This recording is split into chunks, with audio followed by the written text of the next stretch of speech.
உலகத்திலேயே மிகச்சிறந்த கனிகள்ல ஒண்ணு அந்த திராட்சை கனி.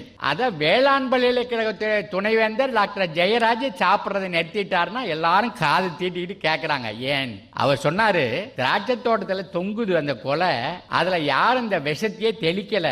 அவங்க அமுல் பால் பவுடர் டப்பாவில் தண்ணியை ஊத்தி அதுல கொஞ்சம் என்ட்ரின், கொஞ்சம் எக்கலாக்ஸ், கொஞ்சம் சுமத்தியான், கொஞ்சம் மாலத்தியான், கொஞ்சம் பாரத்தியான், கொஞ்சம் செவினு, கொஞ்சம் ஃபால்டாலு, கொஞ்சம் ரோகாரு, கொஞ்சம் டாட்டா ரோகாரு, கொஞ்சம் நூவக்கரானு, கொஞ்சம் டமக்கரானு, கொஞ்சம் டைத்தேனு, கொஞ்சம் ஹினோசானு, கொஞ்சம் மானோக்ரோட்டோபாஸ், கொஞ்சம் எண்டோசல்ஃபான், கொஞ்சம் குங்ஃபு, கொஞ்சம் கராத்தே எல்லாம் கொட்டி குச்சியால கலக்கிட்டு ஒவ்வொரு திராட்சை கொலையில முக்கி எடுக்கிறாங்கன்னு சொல்லி பூத்திலிருந்து அறுவடைக்கு 100 நாள் 14 வாரம் 14 தடவை முக்கி எடுக்கிறாங்க. அதை கேட்டதுலேருந்து நான் திங்கிறத நிறுத்திட்டேன். அந்த இயற்கை நல்லதா தான் கொடுக்குது, அதை நல்லதா அனுபவிக்கிறதுக்கு இந்த அறிவு நிரம்பிய சமூகத்துல அதுக்கு ஒரு வழி இல்லாம போயிருக்குன்னா காரணம் நம்மள ரொம்ப பேர் விழிப்புணர்வு இல்லாதவர்களாக இருக்கிறோம்.